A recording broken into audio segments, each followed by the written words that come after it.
Hello, everyone. Welcome back to the Newmarket Road podcast, episode 2. I'm your host, Callum Toss, joined by Scott McGeorge tonight. And Scott, we're going to get straight into it tonight, buddy.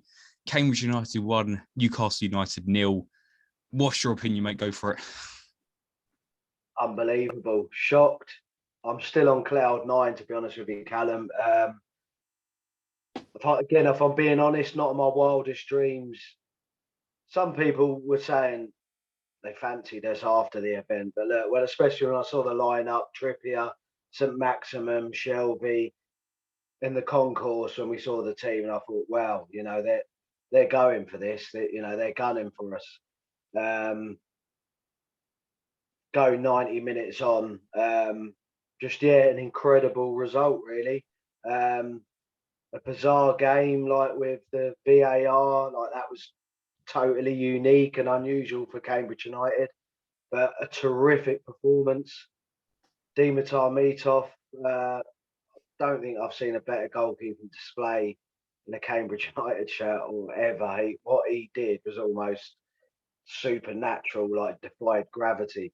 You saw the look on, I think it was Murphy's face who hit that volley in the first half. He couldn't have hit it any sweeter, and it was just destined for the net. How he's turned it onto the bar, and then obviously the Ironside goal. And it must be said, Ironside took the goal brilliantly because it was a difficult finish with his back to goal.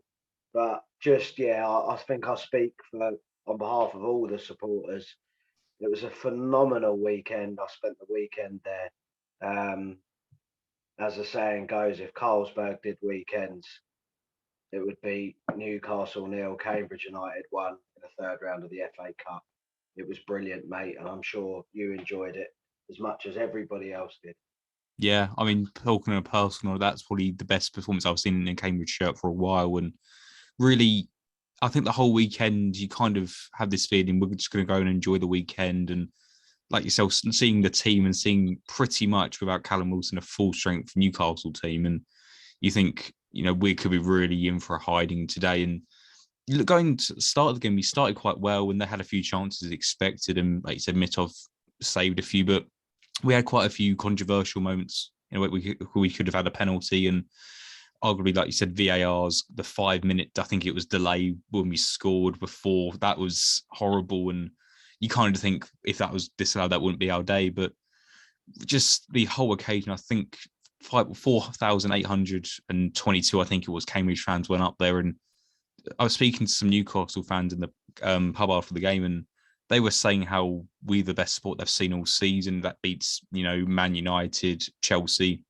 all these wonderful teams with massive supports, and we beat them according to them in sound. And I think the players understood that, and I fully respect all the players for sitting there after the game for God knows how long and just enjoying the occasion with us. It didn't seem real. I don't think it still does at some points in a way, because you can see the smile on my face, like the 1-0 win. It's just an incredible weekend, and it will be, for many Cambridge fans, the best highlights of the last 10 years. And I think it kind of sums up, like we mentioned last week, the difference between, we got promotion last year and now the FA Cup. I mean, when does this high end in a way? And I think it was just an incredible atmosphere, and fair play to the players giving it all. And I couldn't pick a bad player in that team. I don't know about you, but couldn't pick a bad team in that whole performance. And like I said, Mitov, Ironside, brilliant. But I want to mention Harrison Dunk as well, having to deal with St. Maximum all game, and some points Trippier as well for Williams on the other side, and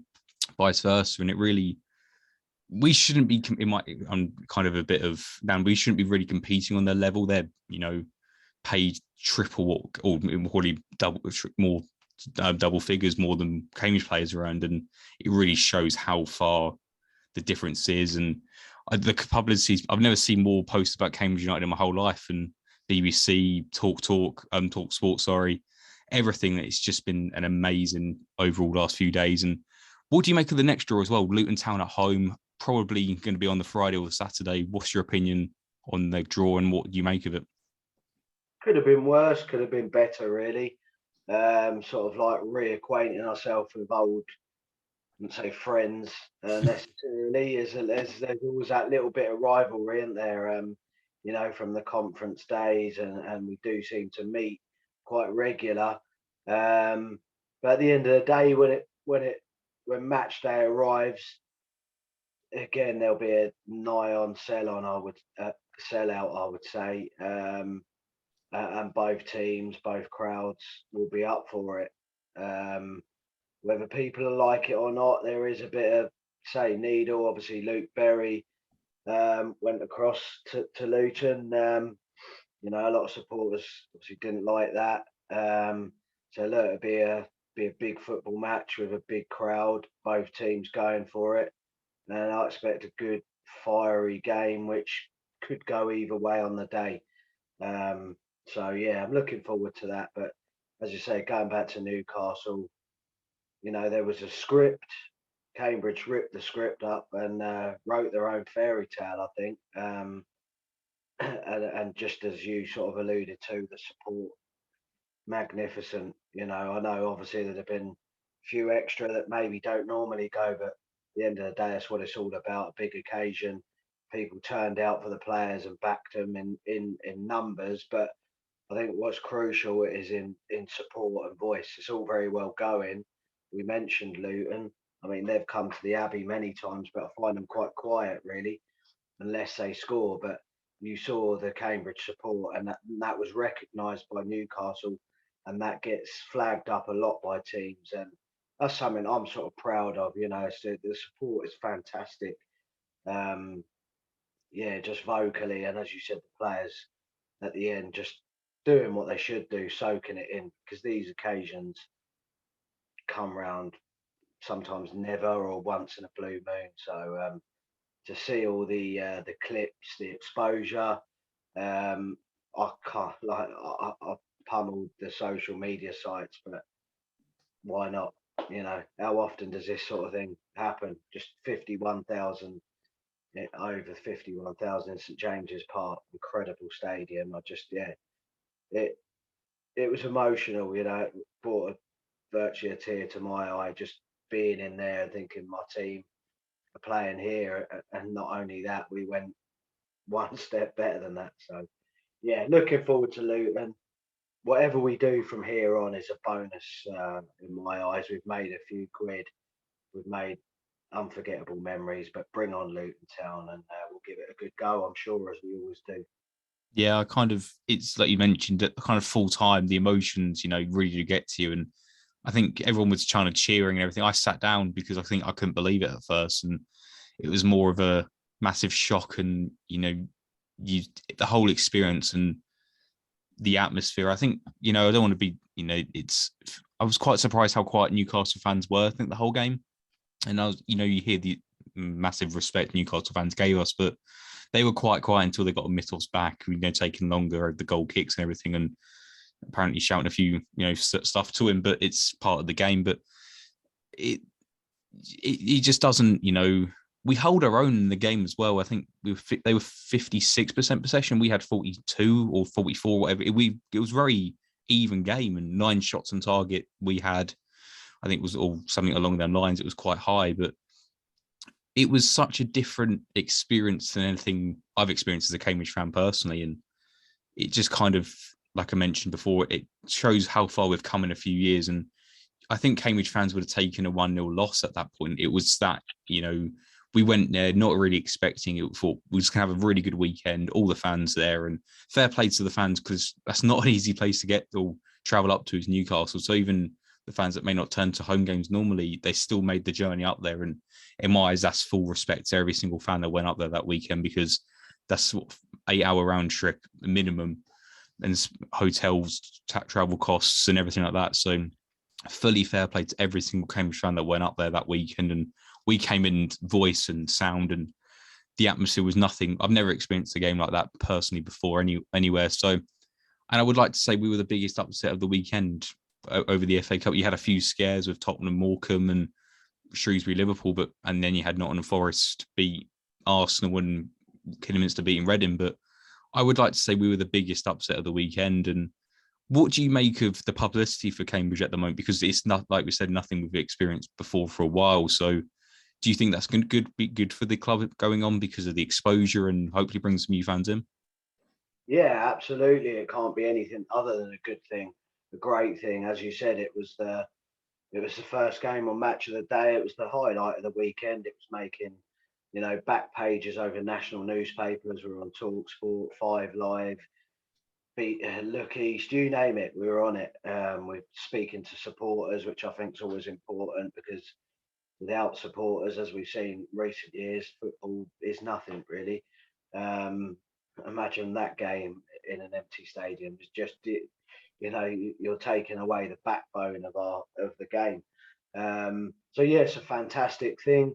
I think in cup competitions, I think I'm right in saying United have brought in and around 500,000. So with the other trophies and stuff, which is good. And yeah, great exposure. I think if you flip the coin, and I was talking to this with my brother earlier, like maybe there's a negative because we're half worried about one or two of our players probably putting themselves in the shop window. See the likes of Mitoff, Iredale, even Ironside. But it's par for the course when you support Cambridge United, and we just chatted about it today. And who knows, we might benefit from doing so well and people pricking their ears and looking up to Cambridge United again. We're doing a good job in League One, as it were. So yeah, Bond's hopefully looking to bring a new face or two in, which we spoke about pre Newcastle. So you've got to look at it that way, really. But yeah, no, the exposure's great, and we're all riding the crest of a wave and living off it, because, as I say, these sort of things don't come around often at all. And it'd have been a special occasion no matter what. Looking round the ground and seeing it full, and looking behind you and seeing all the United fans. But yeah, to win, as I said, wildest dream stuff, really, when you look at the caliber of their player. And as you said, the gulf is just huge. But just quickly, I think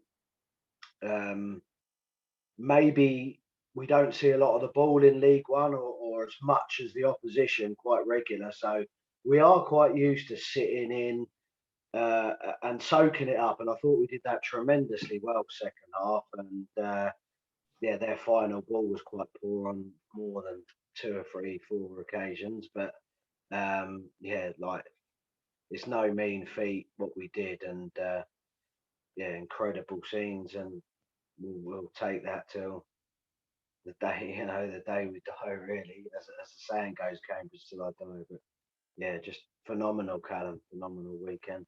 Yeah, it's watching the game as well. You can really see how well Mark Bonner had them set up as well. You kind of expected the ball to go out to Trippier. I think it was Richie on the other side at the start, and you kind of knew that was going to be the game plan. And Bonner expected that, and he executed it, I think, perfectly. Having Duncan Williams kind of sit in a bit more and then go out to them and put the pressure on them. I thought that was really clever by him. And really, we had a few scares. Okay, they had two disallowed goals. We had a disallowed goal, and we should have had a penalty. We could have had a penalty on another day. So arguably, the game could have been 4-2 to them, or could have been 4-2 to us. It really was quite an open game for a big of a difference. And touching on tomorrow's game against Portsmouth in the Papa John's Trophy, I mean, another cup run we're doing well, and it's more money coming to the club. And we're only 3 games away from Wembley in that game, and 2 away into the semis. I think it's if we win, or two games in the FA Cup as well. So the exposure of the club's brilliant. What do you make of Tuesday's game against Portsmouth? And I think it's robbing them the next round as well. So what do you make of the whole cup runs at the moment? Yeah, no, as I said earlier, fantastic. It's created some good revenue. Obviously, the trophy that you said about that we go ahead with tomorrow, the Papa John's. It's obviously Portsmouth coming down, but it'd be a very different feel, attendance, etc., to what it was last Monday. But it's been an opportunity. There's not a reserve league anymore like there used to be in the good old days. So it gives an opportunity for the younger players, the players that are coming back from injury or on the fringe, or perhaps not getting quite enough game time. And that they've done tremendously well and carried us right through into the latter stages of this competition. So yeah, it served a purpose. I know it's not popular with all fans, can congest fixtures a little bit, but I think Bonds has used the squad wisely. Be a tough game. Portsmouth again have got more depth than we have in their squad. So I'm sure they'll still have some good names out there. It'll be a tough game. Will it be a step too far in this competition? Who knows? The young players play with no fear. Um, and I think that's sort of a mentality thing in the club. You saw, again, going back to Newcastle, there was no stage fright there. They were not overawed by the occasion. And the young players, people like Warman, I know, I'm not sure if he'll play tomorrow, but yeah, they just come in and it's just been a seamless transition. So, yeah, I'm sure Bonds will mix it up a little bit. And it will be what it will be. Like, if we get through, great. Since there's another opportunity for the younger boys to get some minutes. Yeah, I kind of, the exposure of the clubs on a different, and the momentum on the clubs are completely different. You can tell going into these games, going into league games or FA Cup or any competition it may be at this point. We look like you go into a game thinking we've got a chance in any game at the moment. And we didn't really have that a few years ago. And like we alluded to a couple of days ago, we really have the momentum's changed so much within the club. The mentality has, the belief and the backing is incredible now. And it just shows what a wonderful job Bon has done. And as a whole, when we're going into a fourth round, FA Cup try against Luton, thinking we can beat a mid-table championship team. And we've got Lincoln on Saturday. We lost 5-0 to them at home at the start of the season. How do you see that one going, buddy? Because I can't. It worries me because we could have this wonderful high at the moment and then kind of go right back down to earth. And I think we need to be careful not to get too above ourselves and really kind of remember what league and level we're at. What do you make of this weekend, and what do you think the players need to do to make sure that doesn't happen? Totally agree with you. To be honest, like, it does. Everything you do is now sort of coming back down to earth. But again, we've got the right mentality, which pleases me. We've got the right manager. You saw Mitoff in some of the celebrations.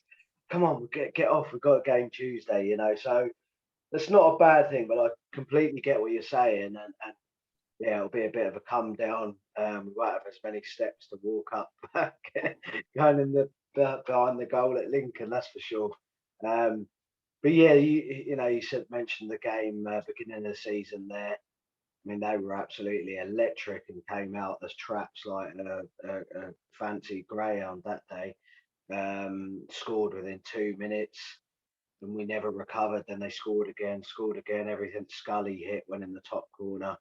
They've not really built on that, Lincoln, and been a bit disappointing, to be honest, because they looked like they'd had a slow start, but I thought maybe they'd turn a corner after that result, but it's not really happened for them, being truthful. The last couple of results have been okay. I think they beat Oxford at home 2-0, which is a good result. It's always a tough place to go, Single Bank. But yeah, as I say, I back this team. I like this team, as I said to you. Pre-Newcastle. I like the togetherness. Yeah, like I say, the mentality. So yeah, I'm sure they'll be ready. Got some time on the training field, just recover from Saturday, and then prep in the second half of the week. We'll be focused on Lincoln and yeah, the task in hand, which is keep trying to rack up some points and just ensure safety, because as you say, with that exposure and everything else that's going on, and the club's in a good place at the minute. The last thing we want to be doing is looking over our shoulder and with the worry and the potential of slipping it back into League Two. Sure, that won't happen. Hopefully, it won't. But as I said to you again the other day, we have got to make sure the points are on the board. So yeah, looking forward to Lincoln. It'll be very, very different to Newcastle. I'm hoping we take a good following. I think it's 300 or 400 been sold. Nice if we could sort of get around about 1,000 mark. I don't see any reason why not. It's not a couple of hours down the road, but as I said, people spent a lot this weekend, and it is what it is. But I'm sure the ones that will be there will be vocal and back the team. And yeah, 3 points would be great. A point's a point on the road if we got one, but 3 would be great, wouldn't it? Yeah, I fully agree that 3 points is kind of it'll be a lovely boost. They're only 3 points behind, I think 4 points behind us at the moment, and we're 11 points off the bottom against with Doncaster. So really, we're getting into the second half of the season. We need to start getting points to the wall quite early. And it's all obviously we're still in free competition, so balancing it will be quite hard. And especially we haven't got the biggest squad depth at the moment with a few injured. So really bringing in some players will be a key thing for us at this point. You know, we're down to one main centre back at the moment with Greg Taylor out and Marston gone on low. We mentioned, where do you see us improving, and where would you like to see us improve if we can within the January transfer window? You'd probably have to look along the back line there with Jones. As I say, he's not going to feature for a number of weeks. We've done terrific getting by. He's obviously sent Masterson back. That must be with a plan in mind. I guess they've got a target or two identified. But they've done a terrific job with recruitment. You know, the likes of Ben Strang and Bonds, Gary Waddock, and the backroom team. So we just have to trust them. I would say, a body at the back, certainly, definitely. Even with Greg, I know he's making some good progress, but you know he's barely played any football this season. It's going to be a tough one for him when he does come back and to get up to speed. So I would say, a defender. You know, it's difficult how we play. Possibly another option up front, but doing really well getting by. You look at, again, going back to Saturday, but no Tracy. You know, obviously no Lloyd Jones, no Greg Taylor, Sam Smith suspended, and we still come up trumps. So we've always found a way of making it work and keeping the show on the road, if you like. So yeah, I don't think it'll be major works, just a player or two, maybe an offensive player, but I think they have to fit the right criteria, you know, and just fit in nicely. Say Lancaster, he came on and was good the other day, so if he can stay injury free, he's a good lad to have in there. But yeah, maybe an offensive player, maybe a defensive defender, obviously. Yeah, I think, you know, defensive defender is probably what we need. Maybe another midfielder if we can.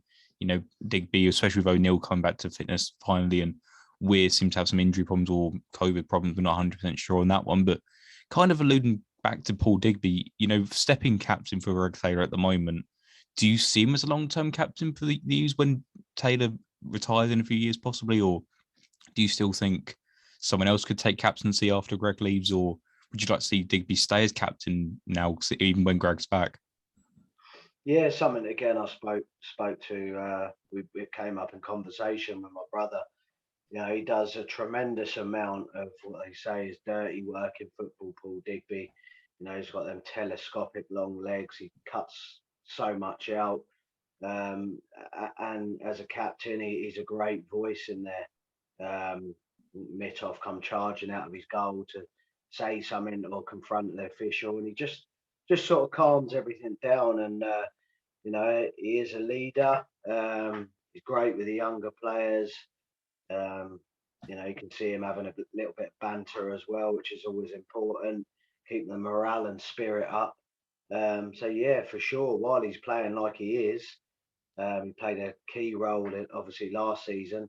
Not a flashy player, a player that would get the headlines and fans necessarily sing about, but he can't be underestimated, Digby. Yeah, he leads by example, I would say, on and off the pitch, and I think he's well regarded and looked up to by most of the players, I would say, and they certainly have his respect. Yeah, I think, you know, watching him on, because we didn't work there, unfortunately, there last season, watching him on telly and then watching him to real life, he does so much more than, you know, defend. He's a leader on the pitch, like you mentioned. He gets the team going, and we've seen it a few times. He's not afraid to get into a scrap as well with, so, you know, other players on other teams are bullying our players. You know, he's not afraid to stick up for his teammates, which we haven't had for a while. I mean, we looked quite flat and quite timid in a few years ago, and teams took advantage of that, and we didn't really have a solidified captain until Greg Taylor, in my opinion, came in, who isn't the most vocal person on the field. I kind of saw when he was captain, but Digby still, you can definitely hear Digby from the sidelines this year, and it's nice to see he cares, considering he's only been there just over a year now. And with same with Iredale as well. You seem quite vocal and very into it. And watching them go back to Saturday, you've seen the celebrations, all the kind of players that we brought in this season or last season. The love they have for the club already is tremendous, in my opinion. What you can see in the celebrations, they all care about each other, they all care about the fans, and it really is such a nice, well-knit team. And we've alluded quite a few times, the mentality of the team is incredible. And I think that shows how well Bonner and Barry Core and Gary Waddock's done. It's a unit to get this team together. And through the half times with COVID and really solidified a name for the team, kind of, we don't look out of place in League One at all, which we were quite worried about. Going into the rest of the season and kind of looking at the future ready for Cambridge, do you see Bonner staying on, or do you reckon another team's going to poach him? Hopefully he stays, in my opinion, but do you reckon another team will go for them, or do you reckon he's going to stay loyal to Cambridge? Yeah, he signed a new deal. Obviously, he earned that, getting the club promoted and showing that, you know, he's a top, fresh, good manager with a bag of potential, just as a player would be. And just as a player would be, you know, he's also in the shop window and making great waves and getting recognised. So it's always in the back of your mind. It's always it is a worry. You know, it'd be a liar if he said it wasn't.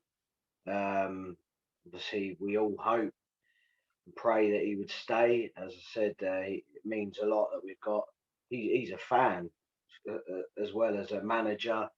I know George Williams was on Talksport. I listened to the interview with Willow, you know, the other day, and he just said, you know, he's a fantastic manager, and he said, like, we're punching above our weight.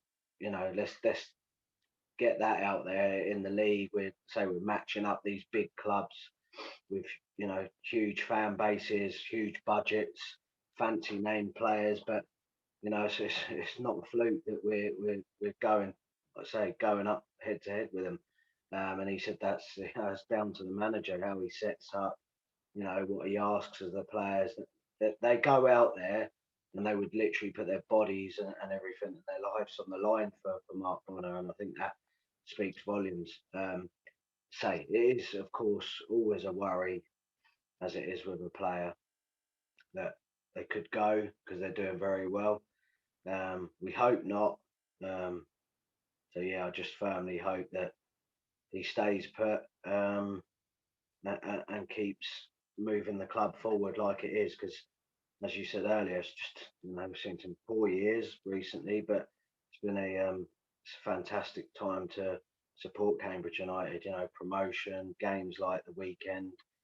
Um, yeah, just it's a brilliant time to be a Cambridge United fan. So long may that continue, and long may Bonner stay, God willing. Yeah. What also with, does it help? Do you reckon having such an experienced manager and Gary Waddock next to him, and really a fan, former player and with Barry Core next to him as well, and you kind of put them two young managers or coaches in the game, and then you got Waddock as well. I think that really helps. It's really helped Bonner along the way and give him the right guidance in a way, a bit like former like a dad's kind of father figure in a way, helping him out, supporting him. And I think the name Gary Waddock's also helped. He's got the links with QPR, it's helped bring Marston in. And I think especially, he's had to play a part in the big transfers as well, coming with Tracy and Okadina. So what do you make of Waddock as well? Because I can't, in my opinion, see a full play to Bonner doing really well. But if I don't think Waddock was there, I don't think we'd have this much success, because I think Waddock's such an experienced manager. Yeah, it's a great blend. Seems to work perfectly. I'm sure Bonds would sort of would say the same. Really, I mean, Gary Waddock was a really good, tough player back in his playing days. I remember him playing for Millwall years ago against Cambridge, and he was a tough competitor. You know, he's operated and got good contacts in the game at high level. Um, Good coach. You know, it's a different face on the training ground. Obviously, Barry Core is making his way in the game coaching wise, but you know, he looks like a natural. And again, he's just great to have on the line. He's vocal, again, stands up for the team. Just seems like a perfect little blend.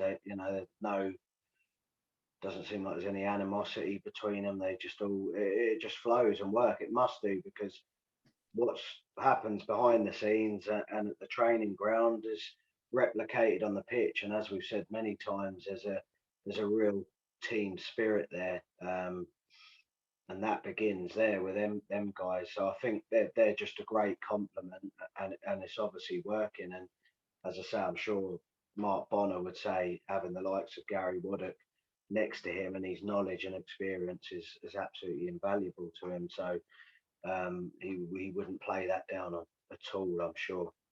Yeah, I think kind of, going from what we had a few years ago with Richard Money, Joe Dunn, and then Colin Calderwood. What would you say the difference between them and Bonner and Waddock and Core is? What would you say is the difference between was 2-3 years ago to it is now? Yeah, it's a good question. Just different types of managers.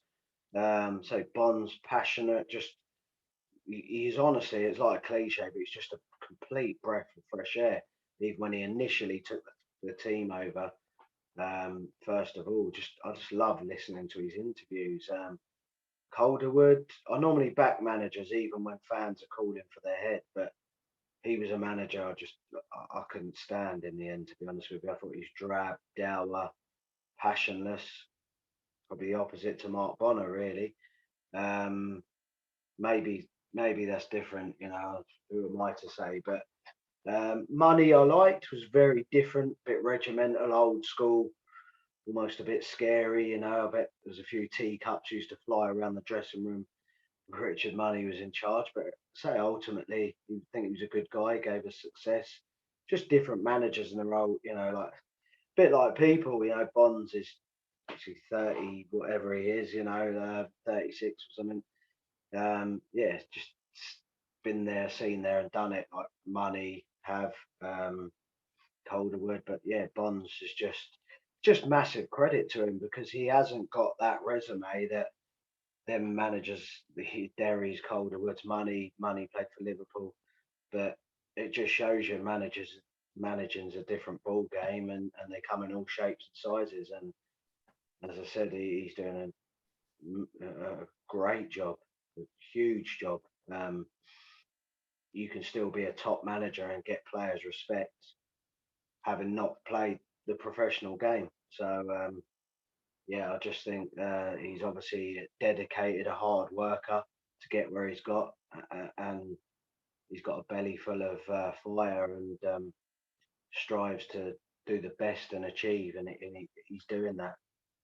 Yeah, I think overall goes with you see it on the team as well going into last season, and there was no pressure on us, and I think that's gone into this year as well. There is never pressure. There was never pressure on Bonner to do brilliantly. There's no expectation, and doesn't come with reputation. He come in as a hungry young manager who loves Cambridge United. And I think that's what a fan is. If we were managing him, I think that's what we would give as well. 100%. And it's always such a lovely thing to see him interviews. He cares about the club, the fans, the players, and I think going into the season again, we had no pressure on us.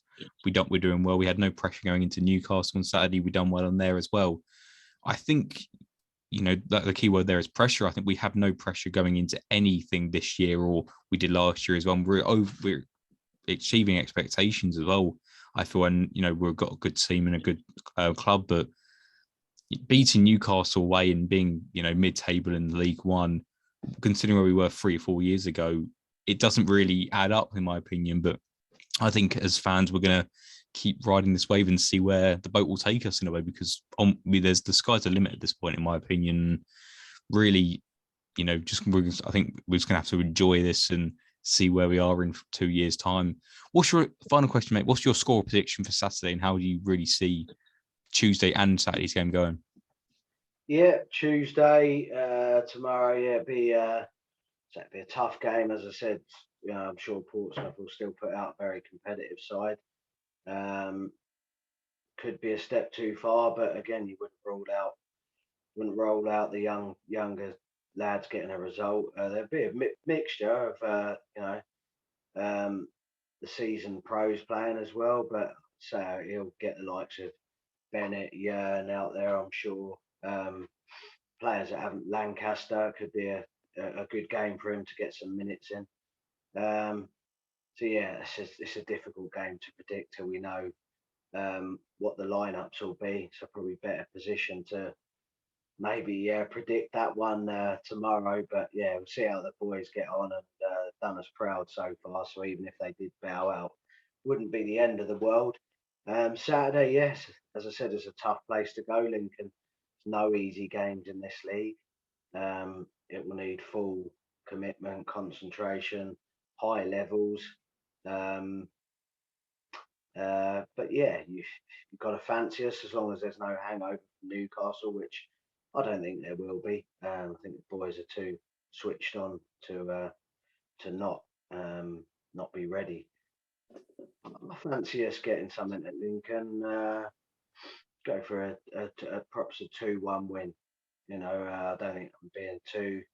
Don't like making too many predictions. I didn't Saturday. I'll just let it be, and as long as they perform and the sort of result, hopefully, and a bit of rub of the green will take care of itself. But yeah, I could see goals in it. Um, but yeah, I'll go for Cambridge 2-1. That'd be certainly be nice. Yeah, we started the year very well, so there's no reason we can't continue and follow it up. And yeah, hopefully, as I said, there'll be plenty of the Amber Army that invade Lincoln this Saturday. Looking forward to it. Yeah, I'm as well too. But that's all we've got time for this evening. Thank you so much for joining me, Scott, and we'll see you next time. Brilliant. Thanks, Callum, mate. Take care.